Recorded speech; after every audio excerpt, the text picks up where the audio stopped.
What's up guys, Tommy Bowie here from Movie Rewind, and today I'm going to be giving my opinions on Doctor Who. So without further ado, let's get into it.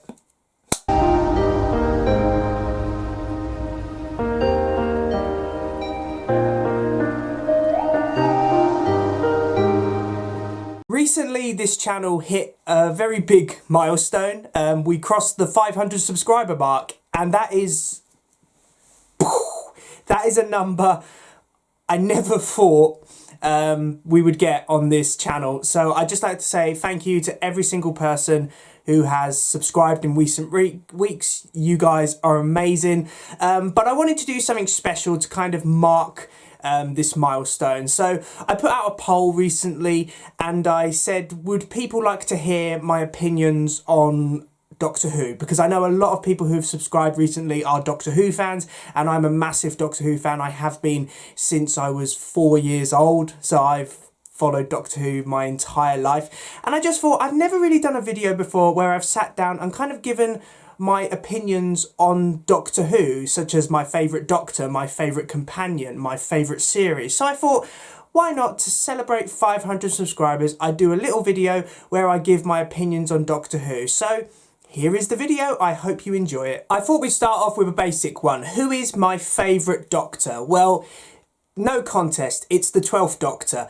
Peter Capaldi, I was the perfect age for a darker incarnation of the Doctor. I was 14 when Peter Capaldi became the 12th Doctor, and I loved him from the moment he stepped out of that TARDIS. The 12th Doctor is darker. It's a mysterious incarnation. It really does, to say that kind of cheesy line, he brought back the Who in Doctor Who, because you never really knew who this incarnation was or what this incarnation was going to do. A very heroic incarnation, but I have to admit a lot of it is down to Capaldi. He is the best actor Doctor Who have ever had. Some of his performances during his era, the fact that this man was never nominated for an award for his portrayal of the Doctor is insane. Some of his performances, such as in the Zygon Inversion or The Doctor Falls, they are just amazing. Some of the best acting I've ever seen from any actor who's portrayed the Doctor. The 12th Doctor is a fantastic incarnation, darker, more mysterious, but also a hero. He comes across as a very grandfatherly figure, someone who's always there to support his companions and stick up for the little guy. Even though he doesn't always show that he cares for humans, you can tell that deep down he does. So the 12th Doctor, without a doubt, the best incarnation in my opinion. My favourite companion, it's got to be Rose Tyler. She was the first companion I was introduced to, and I think any Doctor Who fan will tell you, you do have a soft spot for the first companion because they are your guide into this world, and Rose was the perfect companion, someone who learnt as she travelled. I really love her relationships with both the 9th Doctor and the 10th Doctor. She's a very fearless companion, but also very down to earth, and I liked her character development through her stint in the TARDIS. Rose, for me, is just what a Doctor Who companion should be. Someone who asks the right questions but can also stick up for herself when she needs to. And not just that, Billie Piper is a great actor. You know, Billie Piper hadn't had much acting experience before she joined Doctor Who. She was more of a singer.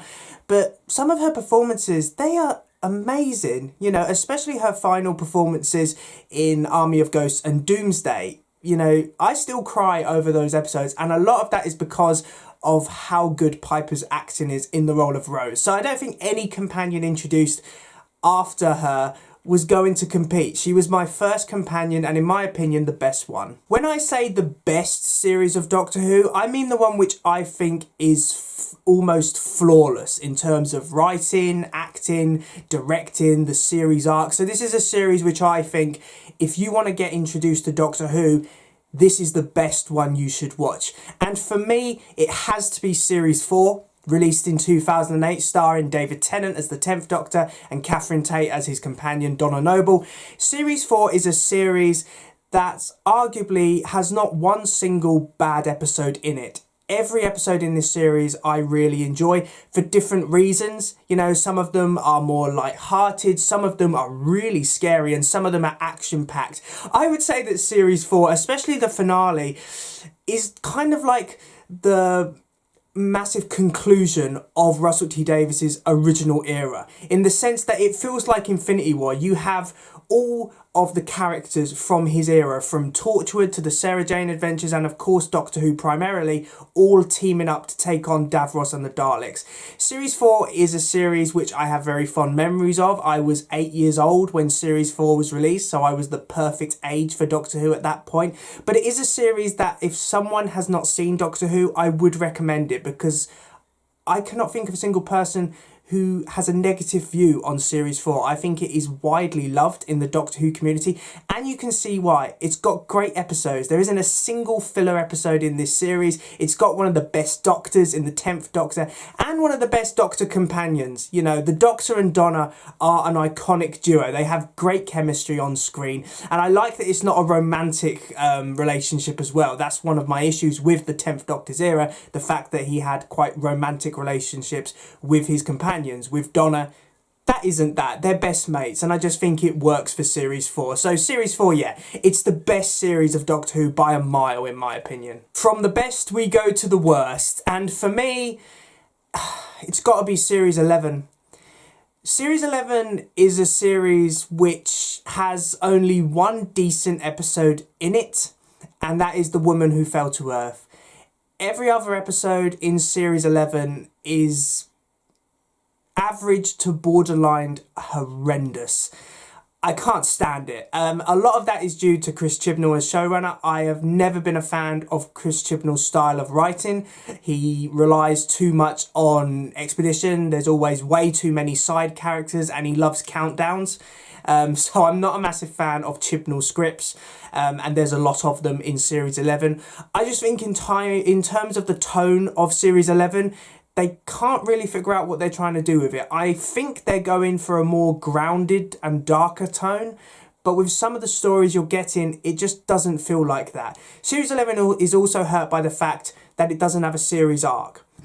And I think that's a bad thing. You know, there's no way that you can watch this series.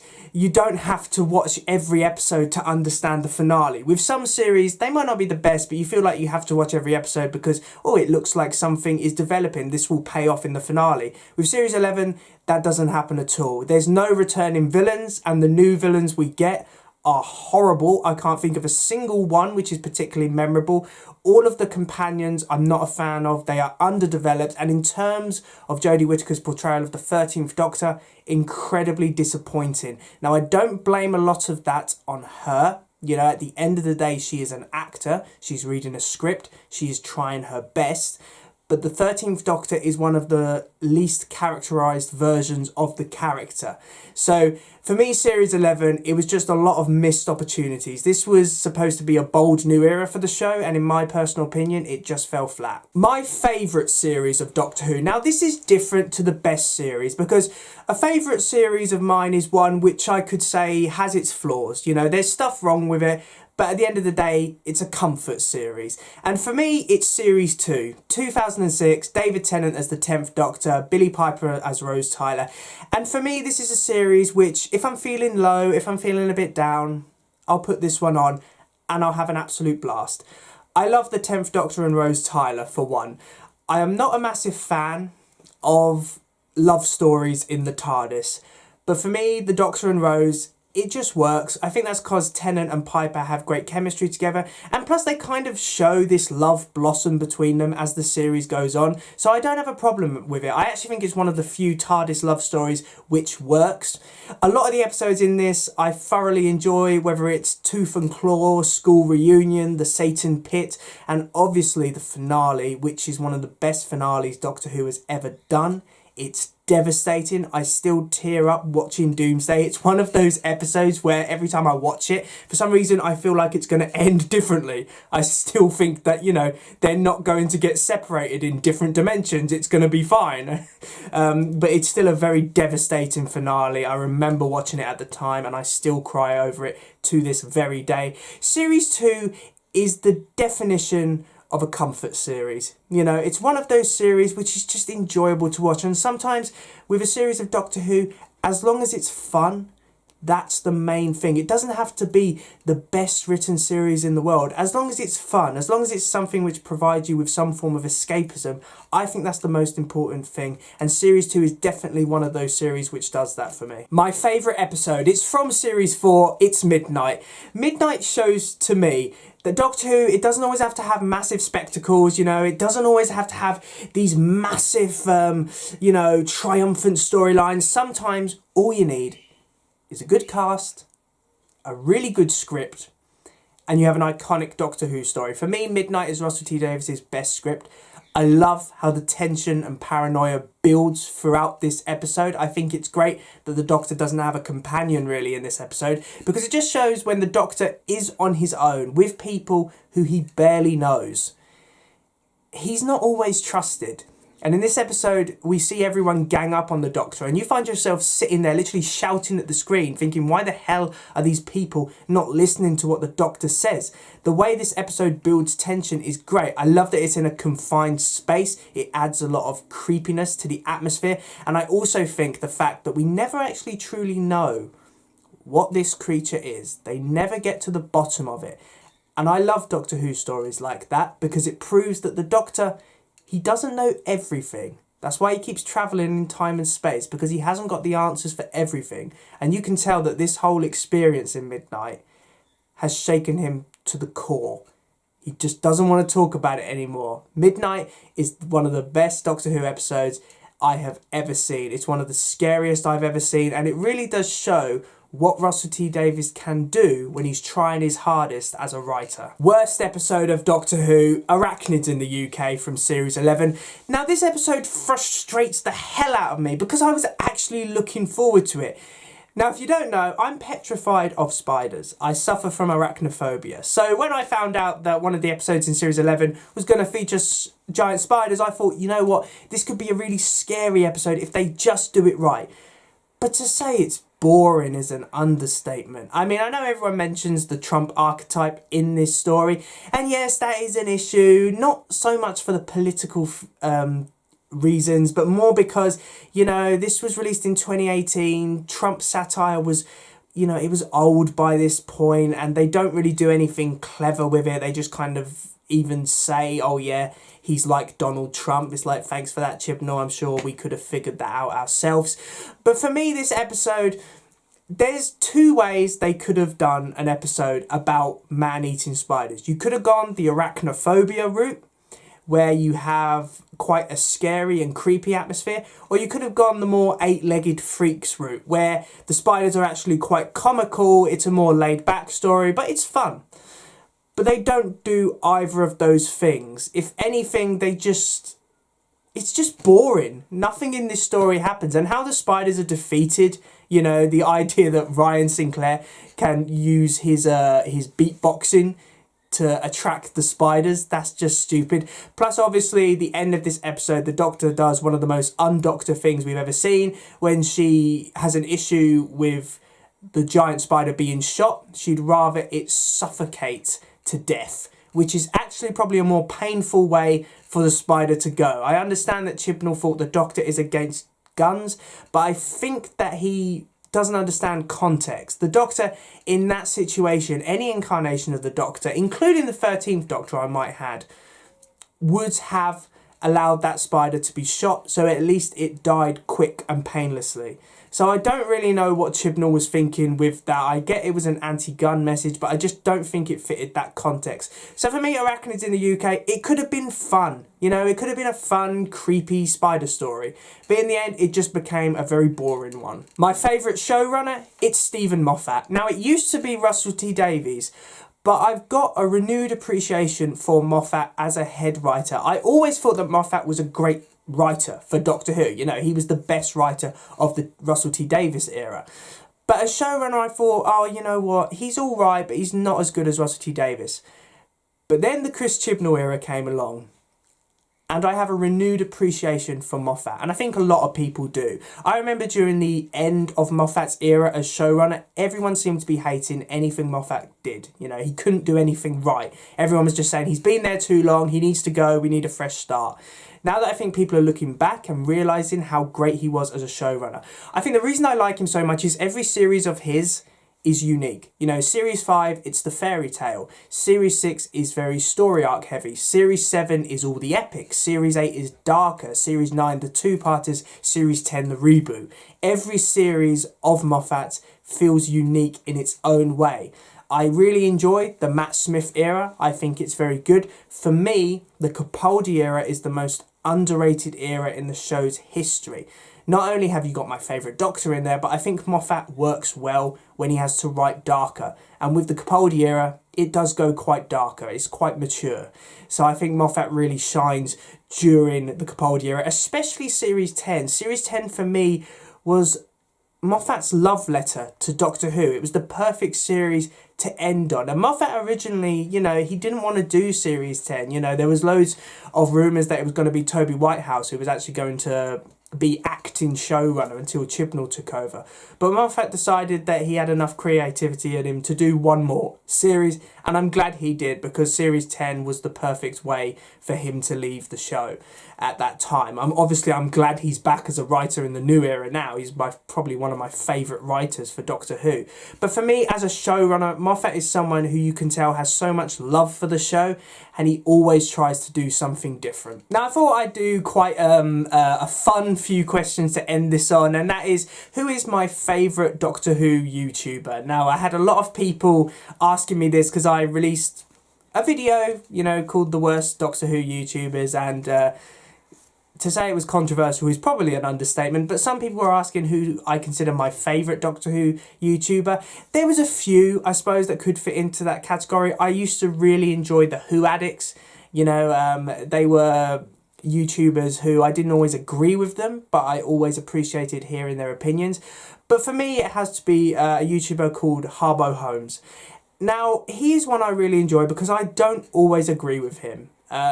You know, sometimes I really don't agree with him, but he always comes across as a very respectable person. You know, he always has valid arguments and critiques, you know, and he always seems to kind of suggest that just because he has a negative opinion of a certain episode or series, that doesn't mean that he thinks everyone who enjoys it are idiots. You know, he's a very respectable YouTuber. And I think that's what I want to see more of in the Doctor Who fandom, especially on YouTube. I want to see respect, you know, I want to see respect for views. You know, everyone should be allowed their views, but they should also be nice to other people's views. I don't think there's any need for kind of the negativity, the name calling, which is often present in a lot of the Doctor Who community now. So for me, Harbo Holmes is one of those YouTubers who I really respect his opinions. His videos are very high quality, and while I don't always agree with him, I appreciate hearing his arguments and seeing what evidence he has to support them.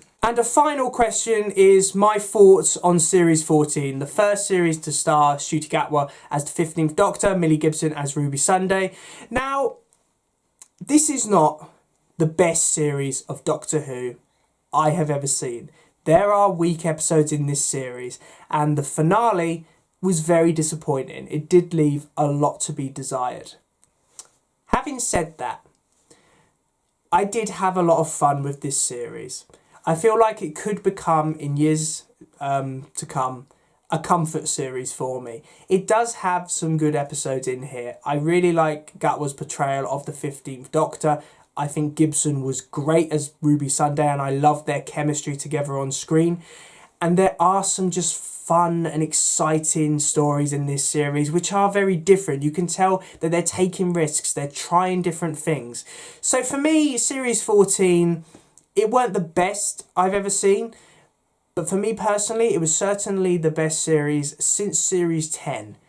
So I think that Doctor Who, you know, there's foundations here that Russ T Davies can build on. I just think that he needs to try different things, and he needs to work on his finales, because this finale reminded me a lot of the Series 3 finale, where, you know, time was just rewritten and everything went back to the way it was. So Davies, you need to work on your finales because, yeah. So thanks for watching, guys. I really do hope you enjoyed this video. Please remember to like, comment and subscribe in order to receive great and maybe even improved quality content in the future. I hope you enjoyed hearing my opinions on Doctor Who. I'd love to hear your own to some of these questions that I've answered in the comments down below. And I just want to reiterate my thanks for 500 subscribers. I remember when I started this channel and I was over the moon when I got 10 subscribers. So the fact that I've now got over 500, it's honestly surreal. Thank you so much. I'm glad that you enjoy the content I do. And I'll see you in another one. See ya!